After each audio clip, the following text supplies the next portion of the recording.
El 14 de marzo de 1995, el pueblo de San Pedro de Atacama, en el norte de Chile, amaneció como cualquier otro día. El sol del desierto ya calentaba las calles polvorientas a las 8 de la mañana, mientras las familias se preparaban para sus rutinas diarias. En la modesta casa de adobe de los García, ubicada en la calle Toconao, Mariela preparaba el desayuno mientras sus 3 hijos se alistaban para ir a la escuela. Gabriel, de 11 años, era el mayor y el más responsable. Cuidaba de sus hermanos menores con una dedicación que conmovía a todos los vecinos. Lucas tenía 8 años y era el más travieso de los 3, siempre inventando juegos y exploraciones. La pequeña Sofía acababa de cumplir 6 años y seguía a sus hermanos a todas partes con sus coletas negras rebotando a cada paso. Mariela les sirvió pan con queso y té caliente. Su esposo, Roberto, ya había salido temprano hacia las minas de cobre, donde trabajaba como operario. La mujer observó a sus hijos comer con una mezcla de orgullo y cansancio.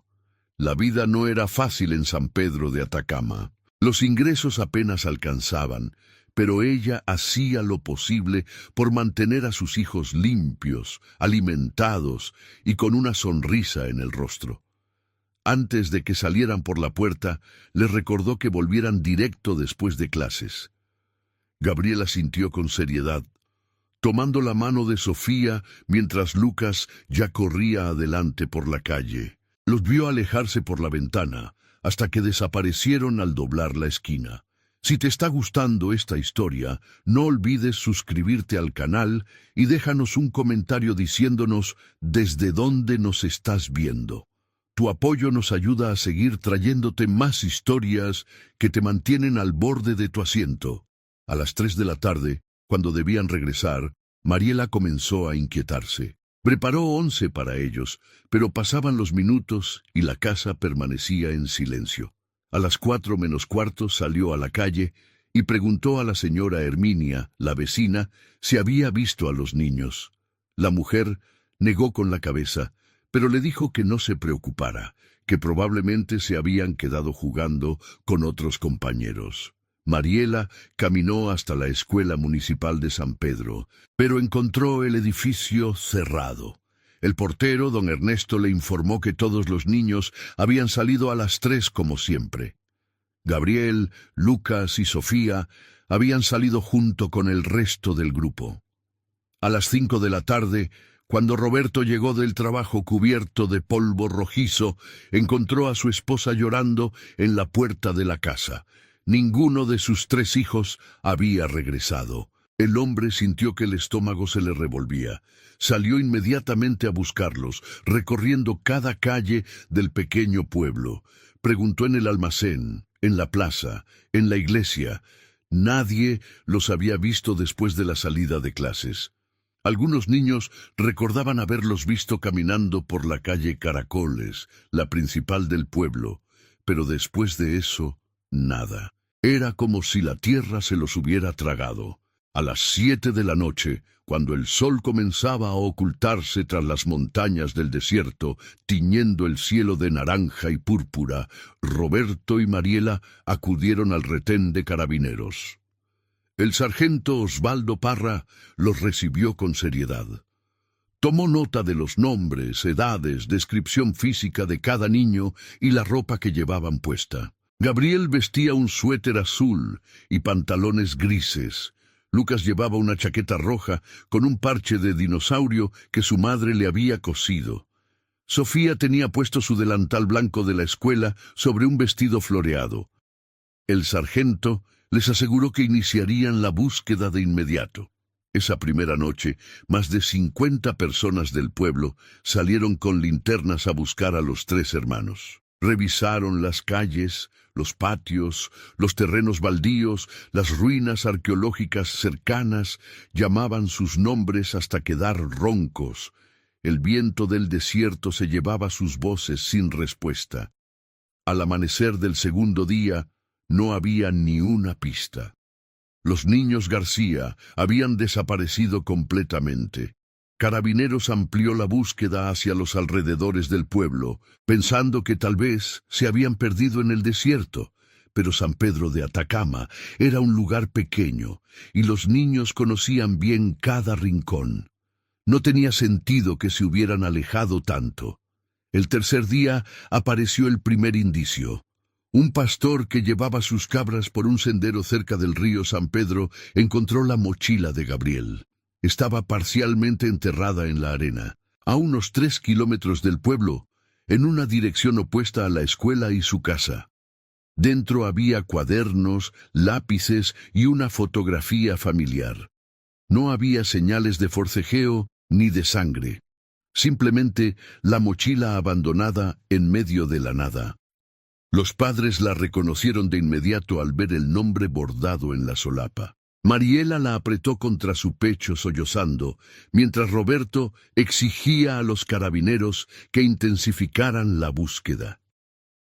Llegaron refuerzos de Calama, la ciudad más cercana.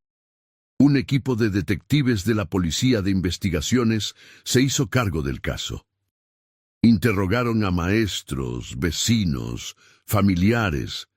Revisaron los registros de personas que habían pasado por el pueblo esos días. San Pedro de Atacama era un destino turístico creciente, con viajeros llegando constantemente para visitar el Valle de la Luna, las lagunas altiplánicas y los géiseres del Tatio. ¿Podría algún turista estar involucrado? Los detectives siguieron cada pista, pero todas conducían a callejones sin salida. Una testigo, la señora Eliana Contreras, dueña de una pensión en el pueblo, recordó haber visto a los 3 niños subirse a una camioneta blanca cerca de la plaza alrededor de las 3:30 de la tarde del día de la desaparición. No pudo ver al conductor, pero le había parecido extraño porque los niños entraron voluntariamente, sin señales de resistencia. Esta información cambió la dirección de la investigación. Ya no se trataba solo de niños perdidos. Ahora se buscaba a un secuestrador. Se emitió una alerta nacional. Los rostros de Gabriel, Lucas y Sofía aparecieron en todos los noticiarios de Chile. Miles de personas colaboraron con información, pero ninguna pista resultó concreta. Hubo supuestos avistamientos en Santiago, en Valparaíso, incluso en Argentina, pero todos resultaron ser casos de identidad equivocada. Los meses pasaron convirtiéndose en años, y los 3 niños García seguían sin aparecer. La investigación perdió fuerza. Los detectives pasaron a otros casos. La vida en San Pedro de Atacama continuó, pero la familia García quedó suspendida en un limbo de dolor y esperanza. Mariela nunca dejó de buscar. Cada vez que escuchaba de un niño encontrado, viajaba al lugar sin importar la distancia. Roberto se sumergió en el trabajo. Era la única forma de no volverse loco. Los vecinos los ayudaron económicamente durante los primeros años, pero eventualmente el apoyo disminuyó. La gente necesitaba seguir con sus vidas. Solo los García permanecían atados al 14 de marzo de 1995, el día que su mundo se detuvo. En el pueblo surgieron teorías. Algunos creían que los niños habían sido secuestrados por una red de trata de personas que operaba en el norte de Chile. Otros pensaban que habían caído víctimas de un psicópata que recorría los pueblos del desierto. Hubo quienes, en voz baja, sugirieron que tal vez los padres estaban involucrados, aunque esta teoría nunca tuvo fundamento y fue rápidamente descartada por los investigadores. Roberto y Mariela habían pasado todas las pruebas y sus coartadas eran sólidas. Eran víctimas, no victimarios. Los años transformaron a los García en sombras de lo que habían sido.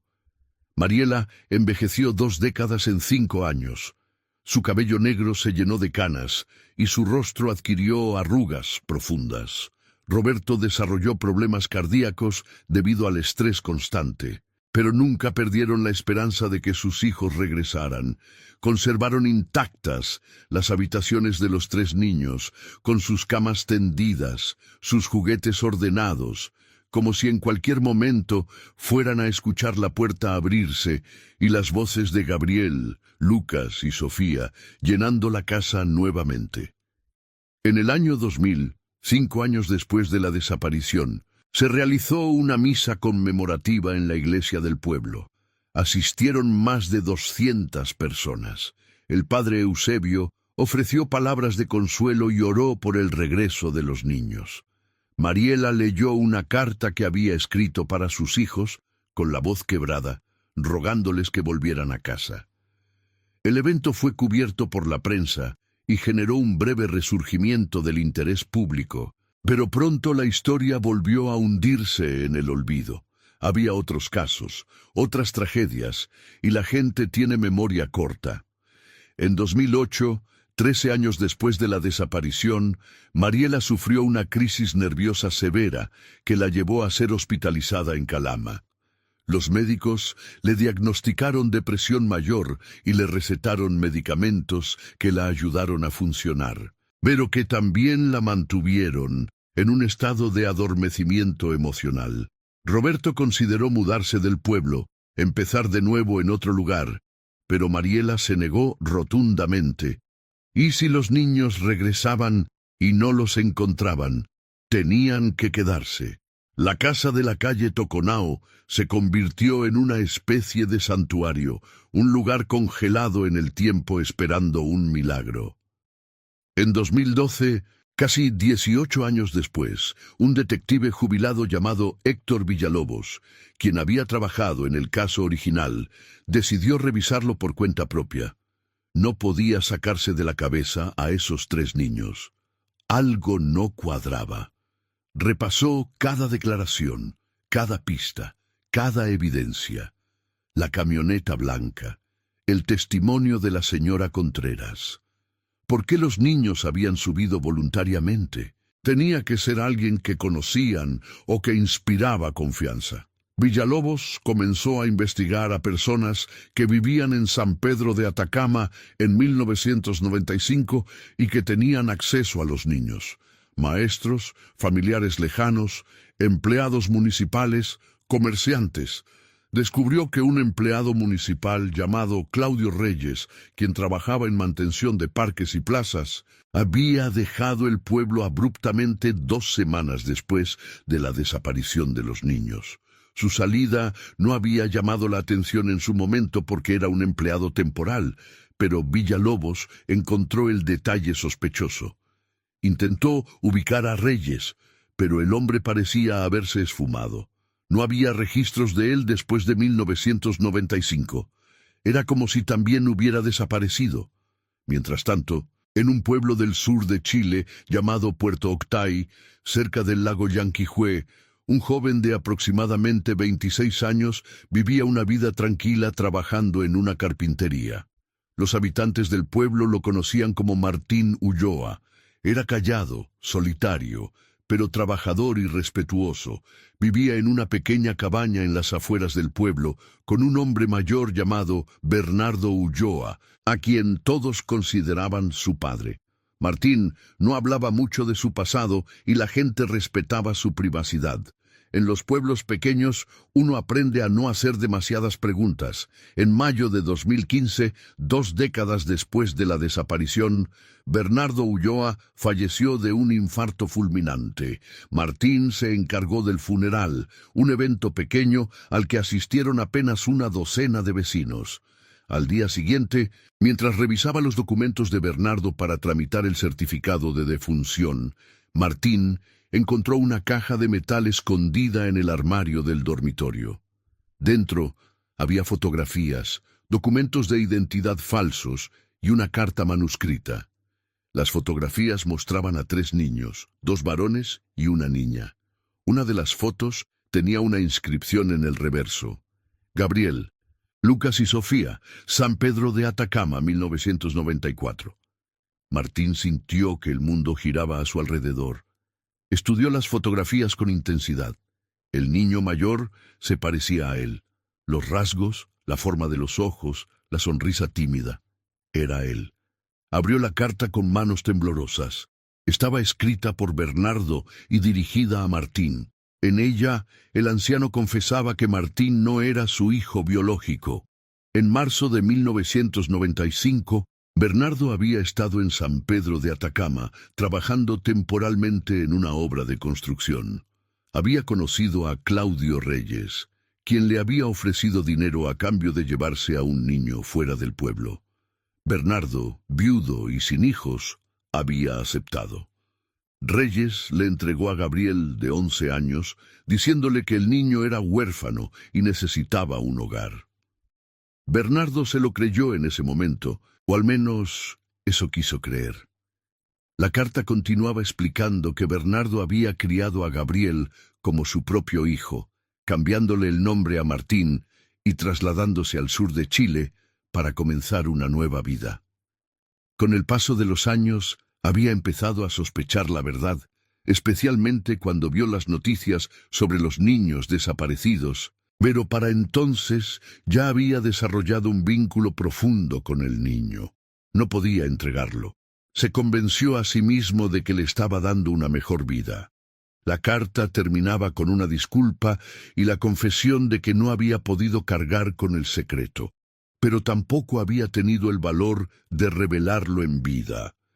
Martín pasó 3 días encerrado en la cabaña, tratando de procesar la información. Tenía recuerdos vagos de su infancia temprana, pero siempre habían sido confusos, como imágenes borrosas de un sueño. Recordaba un lugar caluroso y seco, muy diferente al clima lluvioso de Puerto Octay. Recordaba voces, una mujer que cantaba, 2 niños más pequeños. ¿Eran recuerdos reales o su mente los estaba fabricando después de ver las fotografías? No lo sabía. Bernardo siempre le había dicho que su madre había muerto cuando él era muy pequeño y que no tenía más familia. Martín había aceptado esa historia sin cuestionarla porque era lo único que conocía, pero ahora sabía la verdad. Su nombre era Gabriel García. Tenía una familia en San Pedro de Atacama, padres que probablemente aún lo buscaban, hermanos que tal vez seguían desaparecidos. La culpa y la confusión lo consumían. Durante 20 años había vivido una mentira. Bernardo, el hombre al que había llamado padre y a quien había amado, era parte de su secuestro. ¿Qué debía hacer? ¿Presentarse ante la policía? ¿Buscar a su familia biológica? Parte de él quería ignorar todo, quemar la caja y continuar con su vida como Martín Ulloa. Pero otra parte, más profunda, necesitaba saber. Tardó 2 semanas en tomar la decisión. Una mañana de junio, Martín cerró la carpintería, empacó algunas pertenencias en una mochila y tomó un bus hacia Puerto Montt. Desde allí viajó a Santiago. En la capital, después de 2 días de deliberación, entró a la sede de la Policía de Investigaciones y pidió hablar con alguien del Departamento de Personas Desaparecidas. Le asignaron a una detective llamada Isabel Ferreira, una mujer de unos 40 años, con mirada inteligente y modales amables. Martín le contó toda la historia. Le mostró la carta de Bernardo, las fotografías y los documentos falsos. Isabel escuchó atentamente, tomando notas. Al terminar, ella le preguntó si estaría dispuesto a realizarse una prueba de ADN para confirmar su identidad. Martín aceptó. Mientras se procesaban los resultados, Isabel inició la búsqueda de los registros del caso de los niños García, desaparecidos en 1995. El caso seguía abierto, aunque inactivo. Contactó a los padres a través de Carabineros de San Pedro de Atacama. Cuando Roberto y Mariela recibieron la llamada informándoles que un joven había aparecido afirmando ser Gabriel, no podían creerlo. Habían recibido falsas alarmas antes, personas que buscaban notoriedad o dinero, pero esta vez era diferente. La detective Ferreira les explicó que había evidencia documental y que estaban realizando pruebas de ADN. Les envió por correo electrónico una fotografía reciente de Martín. Mariela miró la imagen y comenzó a llorar. Los ojos. Eran los ojos de Gabriel, su hijo mayor. Roberto también vio el parecido. aunque el tiempo había transformado al niño de 11 años en un hombre de 31. Los resultados del ADN llegaron 3 semanas después. Positivo. Martín Ulloa era Gabriel García. La noticia se propagó por todo Chile como un incendio. Un caso que había permanecido frío durante 20 años acababa de experimentar un giro dramático. Los medios de comunicación acamparon fuera de la sede de investigaciones queriendo entrevistar a Gabriel y a sus padres. La detective Ferreira organizó un encuentro controlado entre Gabriel y sus padres biológicos en una sala privada de la institución. El día del encuentro, Gabriel llegó temblando. No sabía qué esperar, qué sentir. Cuando entraron Roberto y Mariela, ahora 2 ancianos marcados por el dolor de 20 años, se produjo un silencio tenso. Mariela se acercó lentamente, como temiendo que si se movía demasiado rápido, su hijo desaparecería nuevamente. Le tocó el rostro con dedos temblorosos, trazando sus rasgos como si estuviera leyendo braille. Lágrimas corrían por sus mejillas. Roberto se mantuvo atrás, con los puños apretados, tratando de contener la emoción. Gabriel no sintió el arrebato de reconocimiento que había esperado. Miraba a estas 2 personas y veía extraños. Sabía intelectualmente que eran sus padres, pero emocionalmente no los reconocía. Había pasado 20 años sin ellos.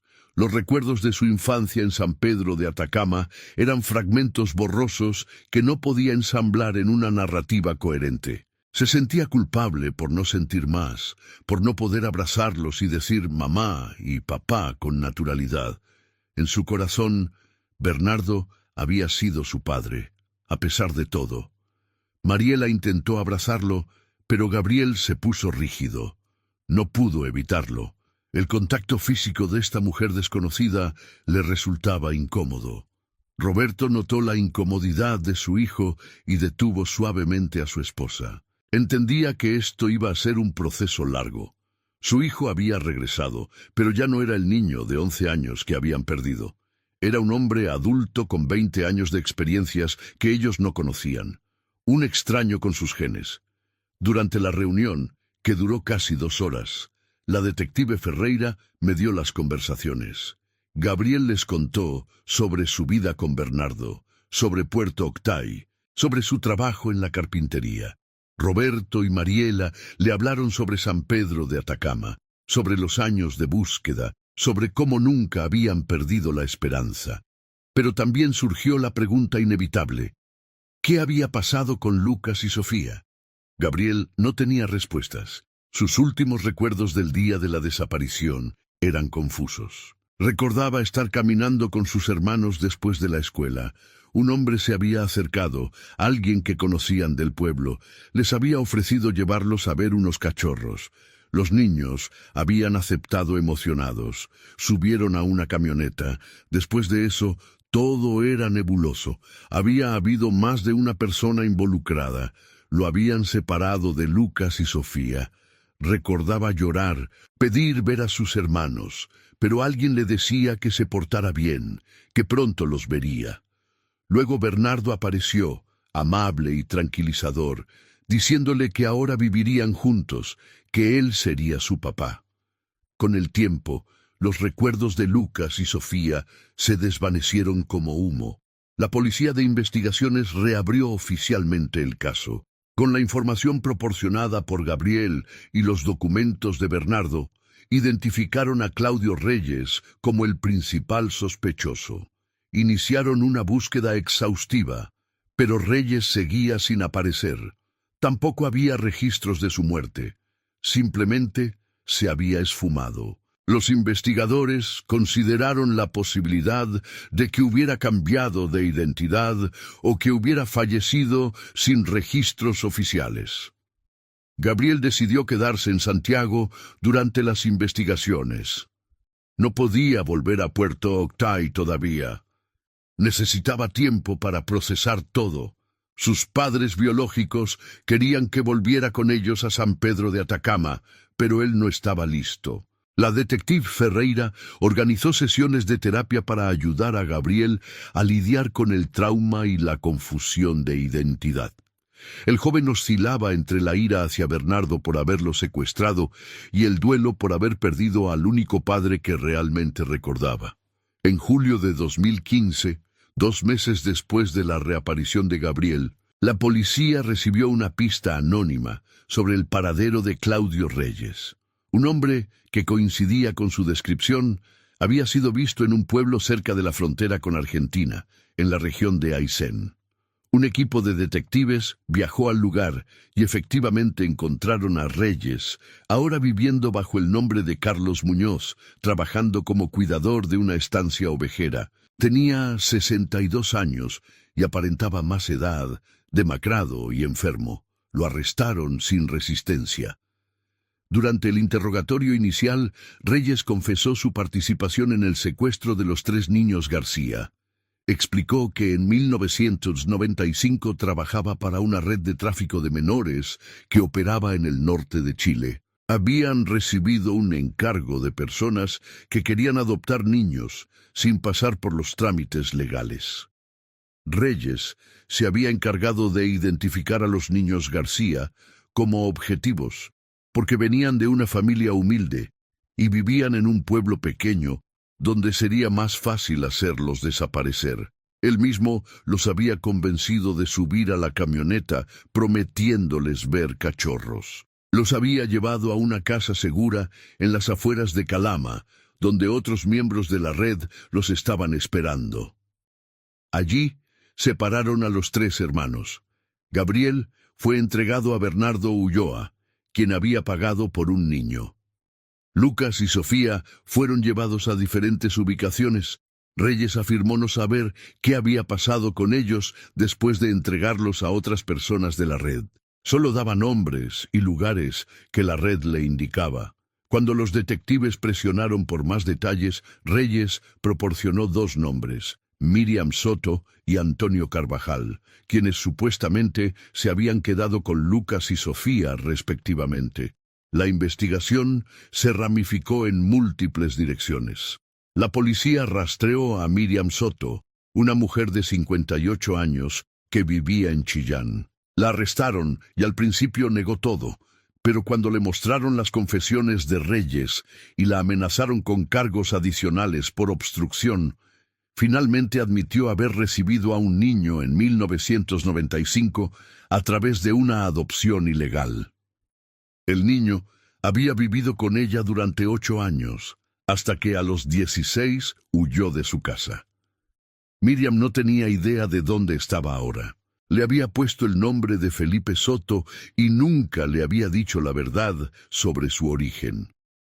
Los investigadores obtuvieron fotografías de Felipe y se las mostraron a Roberto y Mariela. El parecido con Lucas era innegable.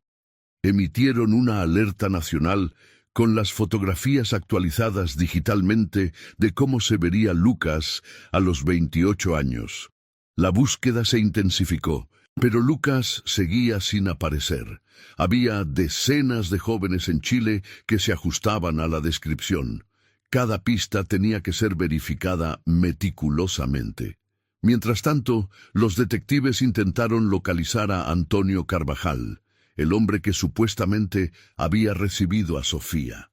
Descubrieron que Carvajal había muerto en 2008 en un accidente de tráfico. Había vivido en Temuco con su esposa, Laura Carvajal, quien seguía viva.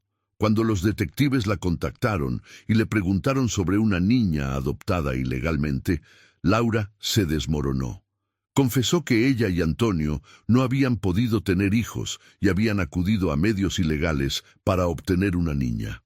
Les habían entregado a Sofía en 1995, a quien llamaron Daniela. Laura explicó entre sollozos que Daniela había vivido con ellos hasta los 18 años. Había sido una niña difícil, con problemas de comportamiento y episodios de depresión. Nunca se sintió completamente cómoda en la familia, como si supiera a algún nivel que algo no estaba bien. A los 18 se había ido de la casa después de una fuerte discusión y había cortado todo contacto. Laura había intentado buscarla durante los primeros años, pero eventualmente se rindió. Daniela estaría ahora en algún lugar de Chile con 26 años, sin saber su verdadera identidad. La policía publicó fotografías de Daniela Sofía en todos los medios de comunicación. El caso había captado la atención nacional y decenas de miles de personas compartían la información en redes sociales. Gabriel, desde Santiago, observaba todo con una mezcla de esperanza y ansiedad. Quería ver a sus hermanos, especialmente a Sofía, de quien conservaba recuerdos más nítidos. La recordaba riendo, siguiéndolo a todas partes, preguntándole cosas todo el tiempo. La idea de que ella estuviera en algún lugar sin saber quién era realmente le rompía el corazón. 3 semanas después de publicar la fotografía de Daniela, una mujer llamó a la línea de denuncias de la Policía de Investigaciones. Dijo que creía que la persona que buscaban era su compañera de trabajo en una librería de Valdivia. Se llamaba Daniela Riquelme y tenía aproximadamente la edad correcta. Los detectives viajaron a Valdivia de inmediato. Encontraron a la joven trabajando en la librería. Cuando la detective Ferreira se presentó y le explicó cuidadosamente la situación, Daniela se quedó paralizada. Miraba las fotografías de los niños García de 1995 sin decir palabra. Daniela aceptó realizarse la prueba de ADN. Mientras esperaban los resultados, la detective Ferreira pasó varias horas hablando con ella.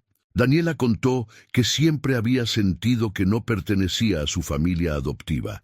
Tenía recuerdos fragmentados de otro lugar, de otras personas, pero cuando los mencionaba de niña, Laura y Antonio se ponían nerviosos y le decían que eran solo sueños.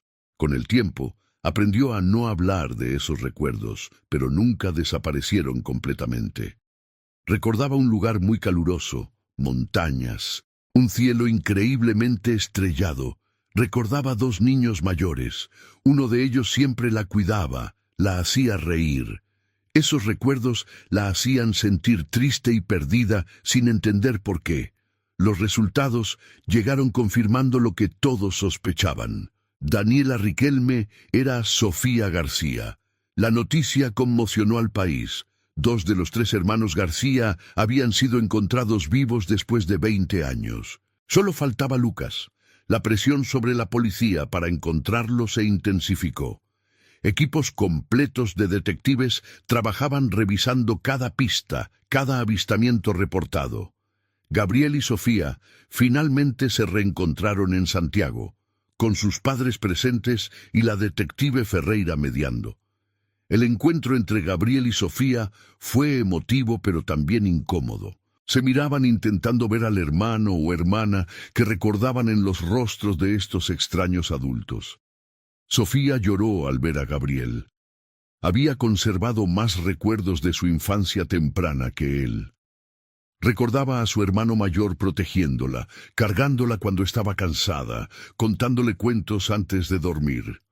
Gabriel también lloró, más por la situación que por un genuino reconocimiento emocional. Quería sentir más de lo que sentía. Quería que todo encajara perfectamente, pero la realidad era mucho más compleja. Roberto y Mariela ahora tenían 2 de sus hijos de vuelta, pero seguían siendo prácticamente extraños. Los jóvenes no los llamaban mamá y papá. No podían. 20 años eran demasiado tiempo.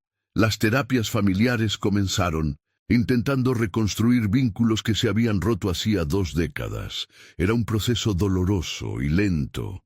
Gabriel y Sofía tenían que aprender a conocer no solo a sus padres biológicos, sino también el uno al otro.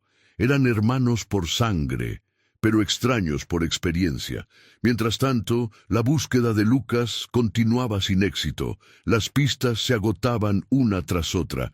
Miriam Soto insistía en que no sabía dónde estaba Felipe Lucas después de que huyó de su casa a los 16. No había mantenido contacto con él. Los investigadores revisaron registros hospitalarios, policiales, escolares, laborales. Encontraron algunos Felipe Soto, pero ninguno coincidía con la edad o las características físicas de Lucas.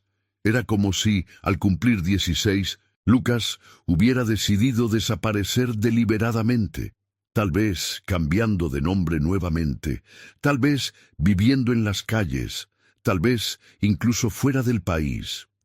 En septiembre de 2015, 4 meses después de la reaparición de Gabriel, un joven de aproximadamente 28 años ingresó a una comisaría de Concepción.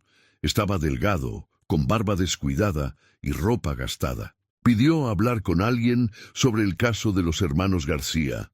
El oficial de turno lo llevó a una sala de entrevistas. El joven se identificó como Lucas García. Había visto las noticias sobre sus hermanos y había tardado semanas en reunir el coraje para presentarse. Explicó que había huido de la casa de Miriam Soto a los 16 porque ella era abusiva física y emocionalmente. Había vivido en las calles durante años, haciendo trabajos ocasionales, sobreviviendo como podía. Había desarrollado problemas de adicción que aún estaba tratando de superar. Ver las noticias sobre Gabriel y Sofía le había dado una razón para intentar reconstruir su vida. La prueba de ADN confirmó su identidad. Lucas García había regresado. Los 3 hermanos estaban vivos. La noticia se volvió viral no solo en Chile, sino internacionalmente. Era un caso sin precedentes. Una familia destruida por un secuestro en 1995 había sido reunida 20 años después, aunque con cicatrices profundas e identidades fragmentadas. El primer encuentro de los 3 hermanos juntos fue organizado cuidadosamente por terapeutas y la detective Ferreira. Se reunieron en una sala neutral, sin sus padres presentes inicialmente, para que pudieran reconocerse entre ellos sin la presión adicional. Gabriel, Sofía y Lucas se sentaron formando un triángulo, mirándose con una mezcla de curiosidad, tristeza y esperanza. Ninguno sabía qué decir. Sofía fue la primera en hablar, con voz temblorosa. Les contó a sus hermanos sobre los fragmentos de recuerdos que había conservado de ellos. Lucas admitió que casi había olvidado todo sobre su vida antes de los 8 años, que la supervivencia en las calles había borrado muchas cosas.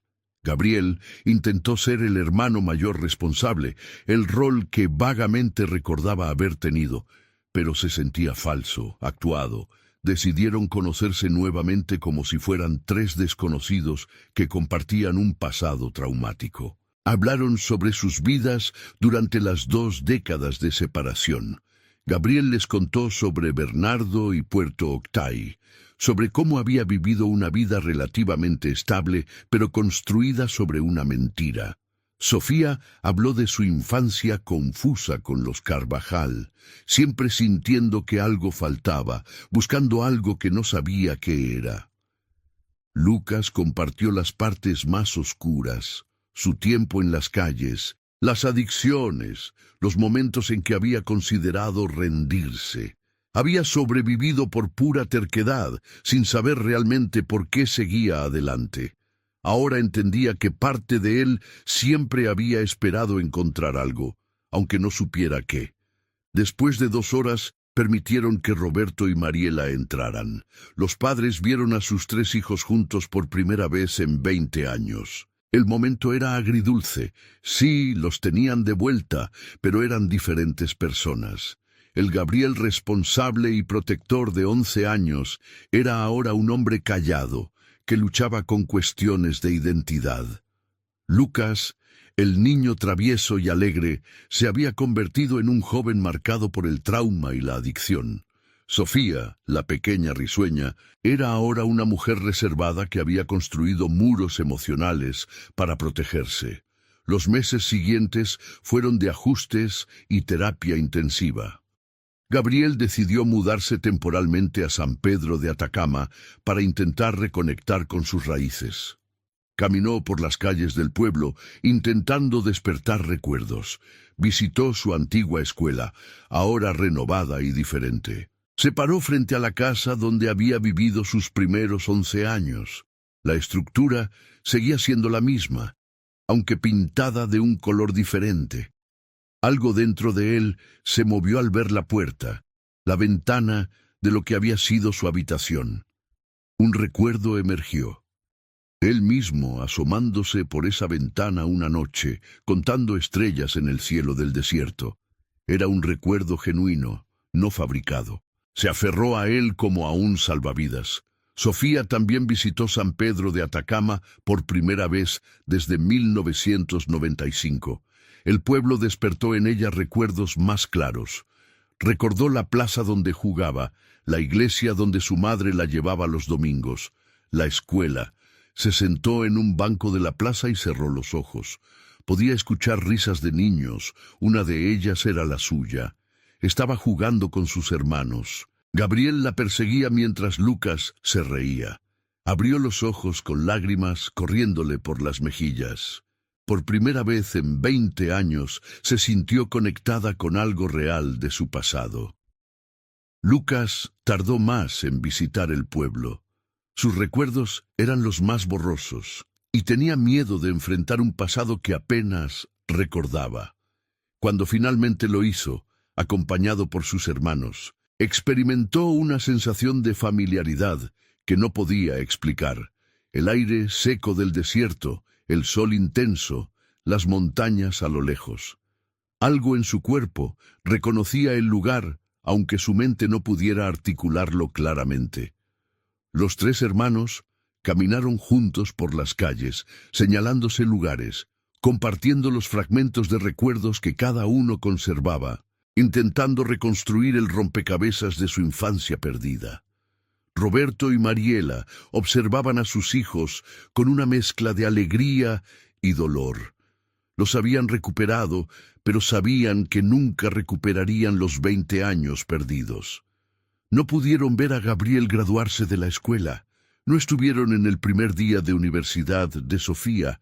No pudieron ayudar a Lucas cuando más lo necesitaba. Esos momentos se habían perdido para siempre. Lo único que podían hacer era intentar construir una relación desde cero, conocer a las personas en que se habían convertido sus hijos y tratar de ser parte de sus vidas hacia adelante. El juicio contra Claudio Reyes, Miriam Soto y otros miembros identificados de la red de tráfico comenzó en enero de 2016. Todos fueron declarados culpables de secuestro, tráfico de menores y asociación ilícita.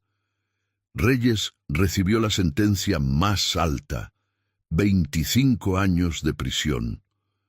Durante el juicio, Gabriel, Sofía y Lucas dieron testimonios desgarradores sobre cómo el secuestro había destruido sus vidas y robado sus identidades. Sofía habló sobre la constante sensación de no pertenecer, de buscar algo que no sabía qué era. Lucas describió los años en las calles, la adicción, la desesperación.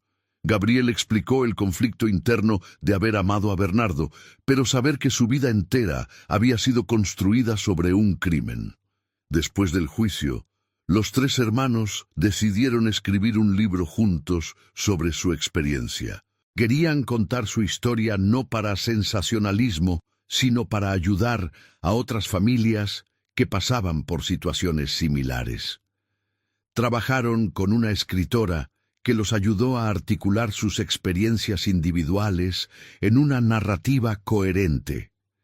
El proceso de escritura fue terapéutico. Les permitió procesar el trauma y comenzar a ver sus experiencias con perspectiva. El libro se publicó en 2017 con el título Tres Caminos de Regreso y se convirtió en un bestseller en Chile. Las regalías del libro les dieron a los tres hermanos estabilidad financiera por primera vez en sus vidas. Gabriel usó el dinero para abrir su propia carpintería en San Pedro de Atacama, honrando las habilidades que había aprendido de Bernardo a pesar de todo. Sofía decidió estudiar psicología, queriendo ayudar a otros niños víctimas de secuestro y adopciones ilegales. Lucas ingresó a un programa de rehabilitación intensivo y después de un año de trabajo duro, logró vencer su adicción. Empezó a trabajar como consejero en un centro para jóvenes en situación de calle, compartiendo su historia y ofreciendo esperanza. Roberto y Mariela se mudaron de su antigua casa en la calle Toconao a un hogar más pequeño, pero más moderno, que compraron con ayuda de sus hijos. Mantuvieron las habitaciones de los niños intactas en la casa antigua, pero ahora podían visitarlas como un museo de un pasado doloroso, sin vivir constantemente en él. Aprendieron a relacionarse con sus hijos adultos, respetando sus espacios, pero manteniéndose presentes. Las cenas familiares semanales se convirtieron en tradición. Al principio eran tensas y llenas de silencios incómodos, pero con el tiempo se volvieron más naturales. Gabriel fue el primero en llamar mamá a Mariela. Sucedió espontáneamente durante una cena en 2017. Ella había preparado su plato favorito, que él no recordaba conscientemente, pero que su cuerpo reconoció al primer bocado. La comida desató un recuerdo completo. Estaba sentado en esa misma mesa 20 años atrás. Mariela servía la comida, le revolvía el cabello con cariño. El recuerdo fue tan vívido que las palabras salieron antes de que pudiera pensarlo. Gracias, mamá. Mariela se quedó paralizada, luego comenzó a llorar silenciosamente. Roberto le apretó la mano. Era un pequeño paso, pero significaba todo. Sofía tardó más, pero eventualmente también pudo reconectarse con sus padres a un nivel más profundo. Empezó a pasar fines de semana en San Pedro de Atacama, dejando que Mariela le contara historias de cuando era bebé, mirando álbumes de fotografías, llenando los vacíos de su infancia. Lucas fue el más resistente. Su experiencia había sido la más traumática y le costaba confiar. Pero sus hermanos no lo presionaban. Simplemente estaban ahí, creando nuevos recuerdos, dándole el tiempo que necesitaba. En 2018, 3 años después de la reaparición de Gabriel, los 3 hermanos viajaron juntos al Valle de la Luna, cerca de San Pedro de Atacama. Era un lugar que habían visitado de niños con sus padres, aunque ninguno lo recordaba claramente. Caminaron por las formaciones rocosas rojizas mientras el sol se ponía, tiñendo el paisaje de colores imposibles. Se sentaron en una duna y observaron el atardecer en silencio. No necesitaban hablar, habían sobrevivido, habían encontrado el camino de regreso, aunque fuera un camino tortuoso y doloroso. No eran los mismos niños que habían desaparecido en 1995, pero eran hermanos nuevamente, unidos no solo por sangre, sino por la experiencia compartida de haber sido arrancados de sus vidas y haber luchado por encontrar el camino a casa. Lucas finalmente habló, rompiendo el silencio. ¿Creen que alguna vez nos sintamos completos de nuevo? Sofía consideró la pregunta antes de responder. No sé si completos es la palabra correcta. Siempre habrá partes de nosotros que faltarán, recuerdos que nunca recuperaremos. Pero tal vez podamos aprender a estar bien con eso. Podemos ser completos de una manera diferente. Gabriel asintió. No podemos recuperar el tiempo perdido, pero podemos decidir qué hacer con el tiempo que nos queda. Regresaron a San Pedro de Atacama al anochecer. Roberto y Mariela los esperaban con la mesa puesta para cenar. Los 5 se sentaron juntos, una familia reconstruida sobre fragmentos y cicatrices, pero una familia al fin. La conversación fluyó más naturalmente que nunca antes.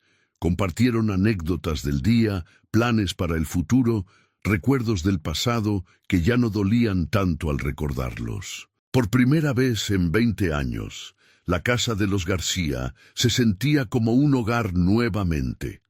La historia de los hermanos García se convirtió en un caso emblemático en Chile sobre las consecuencias a largo plazo del tráfico de menores y la importancia de no abandonar nunca la búsqueda de personas desaparecidas. Se implementaron nuevas leyes para endurecer las penas contra el tráfico de niños y mejorar los protocolos de búsqueda.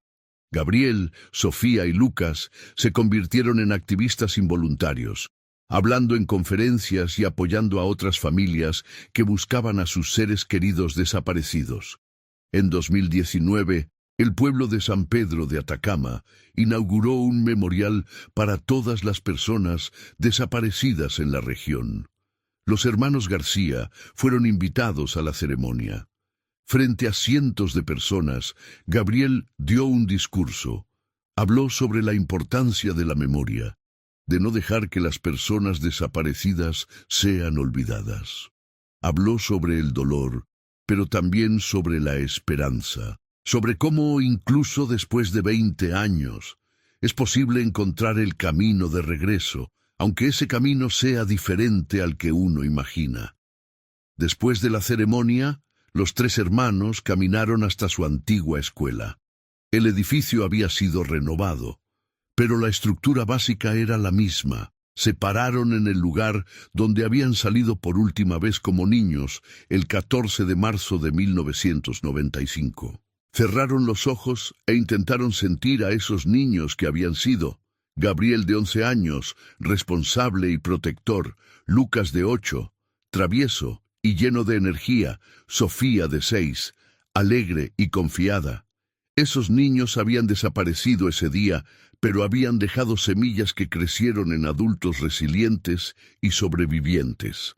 Cuando abrieron los ojos, Roberto y Mariela estaban parados cerca, observándolos con expresiones de orgullo y tristeza mezcladas. Los padres se acercaron y los 5 se abrazaron en silencio. Era un abrazo que intentaba abarcar 20 años de ausencia, de dolor, de búsqueda, de esperanza cumplida y sueños transformados. No era el final feliz de un cuento de hadas, pero era real, auténtico, y para ellos era suficiente. Los años siguientes trajeron más sanación. Gabriel se casó en 2020 con una mujer que conoció en San Pedro de Atacama. La ceremonia fue pequeña pero significativa, con sus padres y hermanos presentes. Sofía se graduó como psicóloga en 2021 y abrió su propia consulta especializada en trauma infantil.